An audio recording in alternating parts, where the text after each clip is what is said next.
And welcome into week 7 of the NFL season in the Consistently Cashin podcast here at BigGuyFantasySports.com. I am Colby Conway at Colby R. Conway over on X. And with me here this week, no, it is not Ron Rigney. He is sailing the ocean blue. His location is unbeknownst to us and to everybody. And that's the way I know where he's at, he went. No, you don't. You have no clue where he is. Not right now. You're right. He is out in the open ocean. We cannot reach him. But Bob Long is stepping in at Bob_Long on X. So, Bob, thanks for jumping in here and joining me on this one. I know we just talked for the prop podcast. So if you haven't checked that out yet, go listen to that. But how's everything going for you, Bob?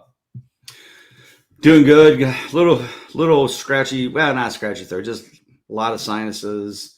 My middle daughter bought a house. Also got engaged this week. It's finally official, dude. Congratulations. Yeah, after 7-8 years, whatever it's been. So there'll be a wedding in 2024, and in addition to the expo. But anyway, so I've been down to her house doing a lot of cleaning and painting and that, and the dust has just been destroying my sinuses. So I'm a little hoarse, a little, doing this a lot. So I'll try to power through it, and I'm doing okay, other than that. Well, we'll take it easy on you this week as we look at the board. So I can tell you right away, week 7, this slate sucks. I'll be honest. I was going to say, I was just looking like the only choice we got is Mahomes. These games suck.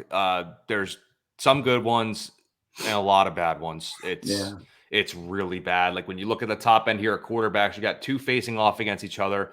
I do really like Josh Allen. I'm not going to go with Lamar. Stafford's a little too priced up, even in a good matchup where he may throw it 45 times and they'll run it 7 times. To me, Bob, there's really only like 2 ways to go at quarterback. You're paying up for one of the elites. You avoid this mid-tier, and then you kind of hang out in this lower end of the middle tier with the likes of like Geno, Jordan Love, or even like definitely not Russell Wilson. So for me, I've pretty much narrowed this down to 5. It's Mahomes, Allen, Herbert, and then I'm looking at Geno and Jordan Love, maybe Deshaun Watson, but he scares the crap out of me. Yeah. No, I'm with you. In fact, I'm down to 2. It's either Mahomes or it's Love. You're either going all out or you're going to save the money for someplace else and go with Love. And he is playing in Denver, if I'm not mistaken. I think the weather is supposed to be good. Let me check. 76 degrees and clear in Denver, Colorado. There you go. There we go. So, yeah. So, I mean, I'm with you. It's to me, it's one of those 2. I mean, Herbert isn't savings enough to make the difference. Allen at New England, you know how they are. They can be tough on quarterbacks when they want to be. Yeah, I think when it's one of those things too. If Herbert was maybe $1,000 cheaper than Mahomes, you could look at it. But for the $300, just get up to Mahomes. And is $300 really the difference to want you to drop to Herbert when the Chargers are allowing the most fantasy points per game to quarterbers? No. I mean, looking at Mahomes, if we have the money, I like Mahomes. If not, I agree with you. I'm dropping down to Jordan Love because Denver has allowed the Denver's allowed the second most fantasy points. Second most fantasy points, yeah. So definitely good options there. We'll see how the money shakes out because you can stack Mahomes with an affordable wide receiver that we'll talk about here in a bit. But at the running back position, I'll be honest, Jay Jacobs, Mr. Josh Jacobs is probably my preferred play. You probably want to check out the Prop It Like It's Hot podcast to see how you can get more involved on Josh Jacobs. So of these top guys, I'm not really in on Eckler. I'm not really in on Barkley. If I'm paying up at running back, Josh Jacobs is my favorite of the elite options. Totally agree there. Like you said, we talked in prop bets. This is just such a great matchup for him, especially with a backup quarterback in place. As you mentioned, the last game that they had a backup in, he had 8 catches for 81 yards. So on 11 targets. So PPR, you got to love that. So definitely love Jacobs here as the higher end as well. Kenneth Walker's at home going against Arizona. They're third to last, giving up fantasy points at a solid price of $7,000. But we probably have to save some money. So we've got like Brian Robinson Jr. We've got Pacheco at 6,100. So there's some spots down there. But yeah, I definitely like Jacobs is one of your top guys for sure. Are you with me on the fact that I'm not going to play any Rams running back? Because to be honest, Oh, I God, don't no. know how it's going to shake out. I'm Yeah, humble no. enough to admit I have no clue. No, well, I'm humble enough to admit that I don't think Sean McVay has a clue. So, But I mean, it's one of those that a lot of people are going to go there. But I mean, right, here's the thing: DraftKings doesn't know. right. 4,400, 4,000, 4,000. They don't even have Darrell Henderson listed, and he may be the one that actually leads Yeah, it. exactly. Like, they don't know. We don't know. And I mean, you're going to save a lot by paying one of them, but Yeah, why do that at like $4,000? I yeah, understand what you're saving, but like, I mean, Deonta Foreman, he has a role. He's 4,800. Like, even Antonio Gibson, Jerick McKinnon, and Justice Hill, they at least have a role for a couple $100 more. Is the $600 savings worth the stress of trying to pick one of these Rams running backs? I say no. no, I totally agree with you on that. Totally And agree. and then I will give you props because you talked about it in the prop podcast. I think a lot of people in DFS are going to be scared to play Gibbs just because of the way Dan Campbell has used him, the way his season has gone. I think a lot of people are going to be afraid to pay Gibbs, and he could be a very interesting contrarian play at running back. Because again, I don't think many people are going to pay him, especially with the likes of Pacheco and Brian Robinson at a similar price point. Yeah, yeah. And as we said, again, when it gets into the fall, especially October, November, December, I really focus on weather. What it's going to be. Is it going to rain? Is it, what's the wind? All that kind of stuff. And 6 degrees and sunny in Baltimore on Sunday is hard pressed to find this time of year on the East Coast. So, got nice weather. Again, we saw that the last time that he played without Montgomery, 17 carries, 80 yards rushing, didn't do much through the air, but it was a game where it was against Atlanta. Atlanta didn't have the offense to really make it into a game. This is Baltimore. It's going to be different. There's going to be some points scored. So I feel like they're going to need Gibbs involved as much as possible, and could be a great value at 6,300 for sure. I would agree there. Let's head over to wide receiver. Obviously, a lot of top options here. We're not going to have the money based on how we're talking about things right now, but Right. for those that do have the money, let's look at Puka Nacua and above here. So Puka, Amon-Ra, Devontae Adams, Keenan Allen, Stephon Diggs, Cooper Kupp. If you could afford any one of them, who would be your preferred target amongst the elite wide receivers? Again, we're not going to have to worry about that, but no, I know. Others might. I mean, as much as I hate to say it, you really have to look at Kupp. I mean, Pittsburgh's, like you said, 29th. They're terrible against the pass. There's no question that Stafford loves him to death. He's getting, but they also love Puka. So, you look at it this way. Do you want, 8 catches for 100 yards and a touchdown, or do you want 6 catches for 80 yards and maybe a touchdown as well for almost $2,000 left with Puka? Certainly has that option. So far Puka has not outscored Kupp in a week that Kupp has been playing, but he's been damn close. So, you can look at it that way and say, hey, for $7,600, it's not, he's going to be close enough. But overall total points, you're probably going to be at your best. I mean, Diggs is going to get shut down by New England. Again, they always focus on basically 2 people. If I remember right, I've always heard that Belichick will go to shut down the top 2 players. That's Diggs and Josh Allen. And that's all it is. So I feel like they're going to be all over that scenario to stop those 2 guys. They'll probably have what do they call it? A check person or shadow to make sure Josh Allen doesn't start running wild. But spy for Josh Allen. Spy, that's what it was. Yep. I couldn't remember if it was a shadow or spy, whatever. Spy to follow him. And so, I feel like Kupp has a better chance. Keenan Allen will get his points. He always does. But Kansas City's got a pretty good pass defense. Definitely a good pass rush. That's what we were talking about with Josh Allen and our prop bets getting some rushing yards. But I think it's between Kupp and Nacua if you need to save the money. Yeah, and don't sleep on Puka just because the big thing here, the 2 games Kupp has returned. He's got 18 targets in those 2 games, so he's averaging 9 a game. And last week he dropped a touchdown in well, I say dropped. He just didn't catch it. It was tough. He should have had it. Mm-hmm. But again, he could have had a day that was like 5 for 40 and a touchdown. That's a much better outlook than this little 6.6 point that he gave us there. So I would tend to agree. I think you're looking at Kupp and Nakua in that top spot. With Brian Hoyer under center, Devontae Adams is interesting. But I'm still going to lean Josh Jacobs. That's who I want from the Vegas offense there. If we drop down a little bit here, I think this is a really, really, really attractive wide receiver range. I like Chris Godwin over Mike Evans coming in the slot against Atlanta. If we get confirmation DK Metcalf is playing, he might go nuclear because Arizona's defense is so bad. Mm-hmm. They're so bad. He would be my preferred choice amongst those wide receivers. I can't trust any Indy receivers going up against Cleveland. That defense is ferocious. I don't really want DJ Moore. With Watson playing, I love Amari Cooper because you throw to boundary receivers against Indy.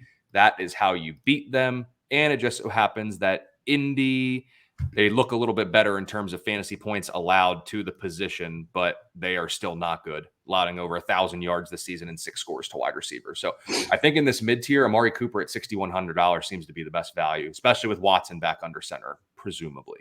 What about Tyler Lockett if Metcalf isn't playing or he's, definitely limited against, as you mentioned, Arizona's bad defense? Even if Metcalf plays, you can go Lockett.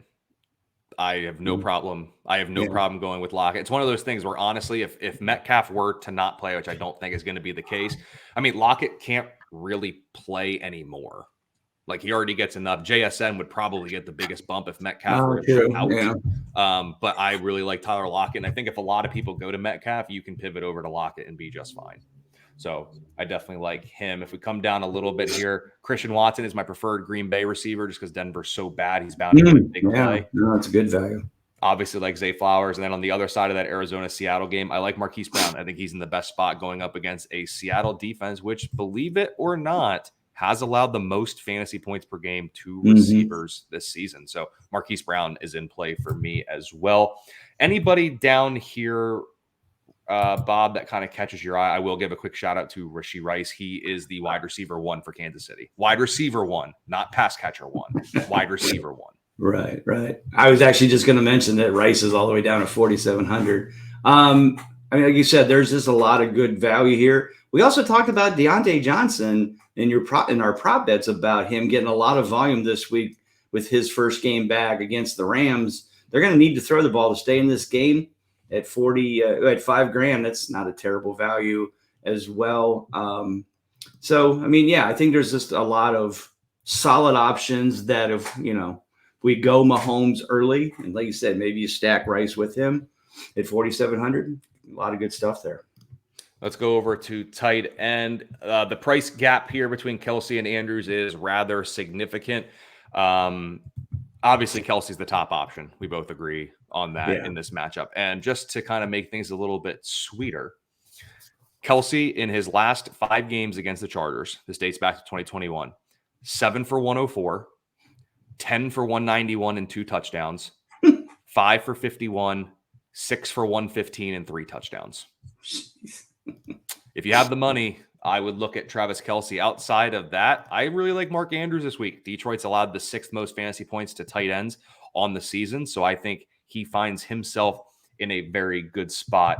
Any other tight ends here that you kind of want to mention? I have one more, but I'm going to give you a chance before I continue going. If we had to go cheap, Luke Musgrave against Denver. Denver's that was the one last against tight ends. I nailed it, huh? Yep. We have such our great minds think alike. Right. I mean, that's what I was scrolling down while you were talking. I'm like, where's Musgrave? They're dead last against tight ends. Again, if you need to save some cash because, you want to do that stack, maybe worth looking at. Musgrave could be a flex option too. if we decided to go to, Mahomes and Kelce, we probably can, but it's just a thought. But there's Michael Mayer at 2,700. That was the other one. Beyond that, there's people that I don't even know who they are. So, okay. Yep. I'll give a quick shout out to Kate Otten. It hasn't been good of yet, but it's a very good matchup if you want to look to him in this matchup as well. But I like Michael Mayer a lot. I will be honest, playing 2 Raiders with Brian Hoyer scares me. but yeah, right. I think it can be done. And then defense, we'll see where our money shakes out for defense. Yeah, okay. That's pretty much where we're going to come. If we have money, I'd love to go Commanders, but we'll see how it plays out. So, okay. Bob, let's do this. We'll start our lineup with each of us. We get one player that makes the lineup no matter what. Who is your one must-have player this week? What's my must-have player? Any position. It don't even matter.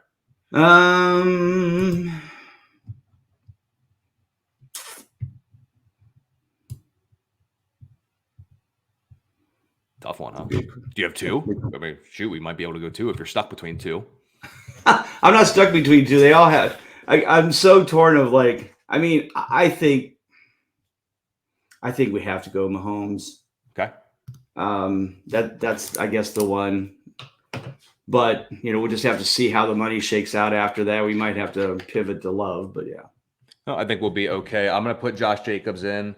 Let's go ahead and put Brian Robinson Jr. in. Okay, so I think that would put us in trouble right off the bat. Could, but we might be able to work around it with enough options. If we can get Kelsey, if we come to wide receiver, so now we're going to come down here. We can probably do 3 Chiefs, right? With Rashee Rice? I would say Can't hurt, so. Right? Everyone's going to be stacking this game anyway. We have to be involved. Right. Okay, so then other wide receivers, I want Amari Cooper.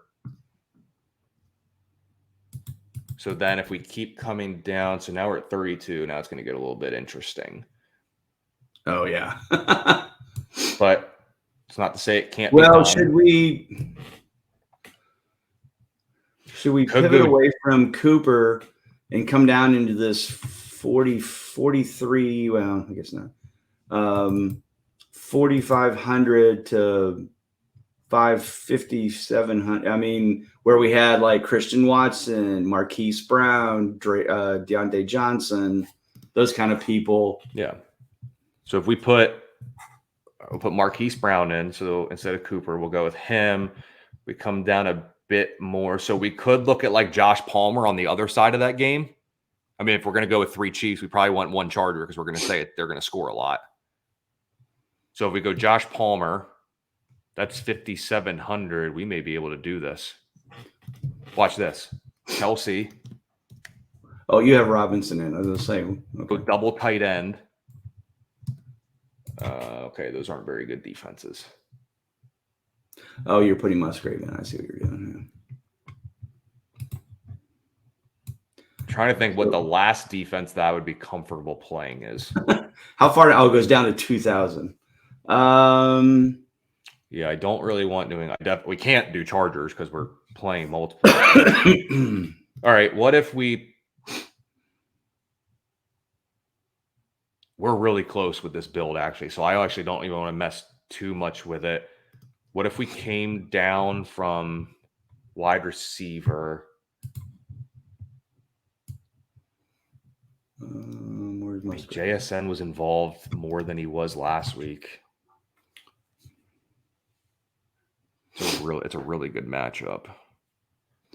So what are we looking at? Oh, we're looking at wide receivers. Okay. Yeah, I'm just. I must have something different than you have. Yeah, it's all right. Because I only have $900 left. What did I do wrong? Mahomes, Jacobs, Robinson. Okay, Rice, Brown, Palmer, Kelsey, Musgrave. Am I in the wrong type lineup? I have exactly what you have. Couldn't tell you. How do I only have $900 left? Do you have Bijan instead of Brian Robinson? No, I have. Oh, yes. Thank you. We'll do it. I was like, what am I doing wrong? All right. I don't want to take out Mahomes or Kelsey. We're so close. I don't really want to take Brian Robinson because I think he's such a good value. Receiver. So what are we trying to get to defense? How much money are we trying to get up? Well, the other option is we take the Cardinals and hope that they can stop Seattle, which I don't necessarily think is going to happen. I mean, they've had some decent games. Yeah. would loved to get to Commanders, but that's $1,100, and I'm not willing to go off of Mahomes. I'm not willing to come off Jacobs. Marquise Brown is such a good value at 53. If we didn't go with Palmer at 4,800. So let's take Palmer out. And if we put Cardinals in, take Palmer out, we're at 4,900. Which is basic. I mean, the only thing we could add is put Romeo Doubs in over Palmer. Or if we come down. What about Kendrick Bourne? Last week he had 10 catches. He did. They're going to be playing from behind. Can we trust New England? Can we trust New England to be losing? Yes. What about Elijah Moore? With Watson back in the mix. Anything for that team. I know, he hasn't. You talked about JSN at 3,900. I did. We'd have to you put him in. Now you've got an extra grand for defense. You can go all the way up to the Browns against Indy. I mean, that's not bad. Yeah, and I mean, Gardner Minshew can get sacked or turn the ball over. Let's do that. Okay. Let's hope for the bye week bump from JSN. All right. So Patrick Mahomes, Josh Jacobs, Brian Robinson Jr., Rashee Rice, Jackson Smith and Jigba, Marquise Brown, Travis Kelce, Luke Musgrave, Browns defense. Sound good to you, Bob? I'm going to just check one thing at flex, taking him out and see what our other options is other than Musgrave, just in case. Calvin Austin, Musgraves. I'd say good luck. Jones, yeah. Unless you put in Zach Ertz. No, I'd keep Musgrave. It's a good matchup. Yeah, I agree. Yeah. Okay. Oh, just checking. Yep. Let's lock that in. So that'll be the Week 7 consistently cash in lineup. Patrick Mahomes, Josh Jacobs, Brian Robinson Jr., Rashee Rice, Jackson Smith and Jigba, Marquise Brown, Travis Kelce, Luke Musgrave, and the Cleveland Browns defense. So, Bob, that'll put a bow on this. Let everyone know where they can find you and everything you got at BigGuyFantasySports.com. As always, Bob at Bob_Lung on the Twitter X machine. And you can always find, of course, all the great articles this week. Consistency Show is out there. Watch that podcast. Colby and I bring in some. First, we kind of share who's some of the top people out there at the consistency in the consistency model. And, we did the prop bets as well this week. So check all the great articles out there. So many great stuff. So many people. And you don't want to miss this. I mean, it's $20 for the rest of the season. We'll probably be dropping it to 50% as we get to the 50% spot. But this is when the consistency is so important. Finding those players, finding the under radar, finding the who's hot, who's not through Colby. This is the time when you need this data because you need to find those players that you think aren't doing the job. They might be. They may just be more consistent than you think. Don't look at the total rankings and the total points. Doesn't mean as much as you think. Look at the consistency models that we have, the tools. So good. Help you out. Check them out. Couldn't agree more. Head over to BigGuyFantasySports.com. Check out everything. I'm over on X at Colby R. Conway. That will do it for this week's Consistently Cashin', but we will see you next week with the Week 8 edition of the Consistently Cashin' podcast.